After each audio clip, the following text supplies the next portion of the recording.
നടൻ സൗബിൻ ഷാഹിറിന്റെ വീട്ടിൽ വീണ്ടും ആദായനികുതി വകുപ്പിന്റെ പരിശോധന. പറവ ഫിലിംസ് നികുതി വെട്ടിപ്പ് നടത്തിയതായുള്ള പ്രാഥമിക കണ്ടെത്തലിന് പിന്നാലെയാണ് റെയ്ഡ് നടത്തിയത്.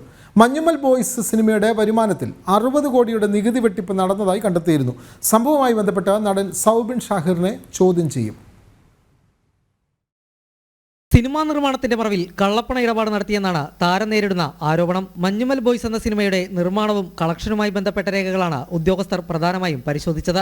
ആദായ നികുതി വകുപ്പിന്റെ കൊച്ചി യൂണിറ്റാണ് അന്വേഷണം നടത്തുന്നത്. ആദായ നികുതി റിട്ടേൺ ഫയൽ ചെയ്തിട്ടില്ല, കണക്കുകൾ മറച്ചുവെച്ചുവെന്നുമാണ് ആദായ നികുതി വകുപ്പ് വ്യക്തമാക്കുന്നത്. പറവ ഫിലിംസ് നടത്തിയ സാമ്പത്തിക ഇടപാടുകൾ സംബന്ധിച്ചും പരിശോധന നടത്തുന്നുണ്ട്. സൗബിന്റെ വീട്ടിലെത്തിയ അന്വേഷണ സംഘം സൗബിന്റെ കുടുംബാംഗങ്ങളുടെ മൊബൈൽ ഫോണുകളും ലാപ്ടോപ്പുകളും പരിശോധിച്ചു. ചിത്രത്തിന്റെ നിർമ്മാതാക്കളായ പറവ ഫിലിംസുമായി ബന്ധപ്പെട്ടവർ ലാഭവിഹിതമോ മുടക്കുമുതലോ നൽകാതെ ചതിച്ചെന്നായിരുന്നു ആലപ്പുഴ അരൂർ സ്വദേശിയായ സിറാജ് വലിയ വീട്ടലിന്റെ പരാതി. തുടർന്നുള്ള അന്വേഷണത്തിൽ ഗുരുതരമായ സാമ്പത്തിക തട്ടിപ്പ് നടത്തിയെന്നായിരുന്നു പോലീസ് കണ്ടെത്തൽ. ഈ റിപ്പോർട്ട് പോലീസ് ഹൈക്കോടതിയിൽ സമർപ്പിച്ചു. പോലീസ് റിപ്പോർട്ടിന്റെ പശ്ചാത്തലത്തിൽ ഇഡിയും നേരത്തെ സൗബിനെ ചോദ്യം ചെയ്തിരുന്നു.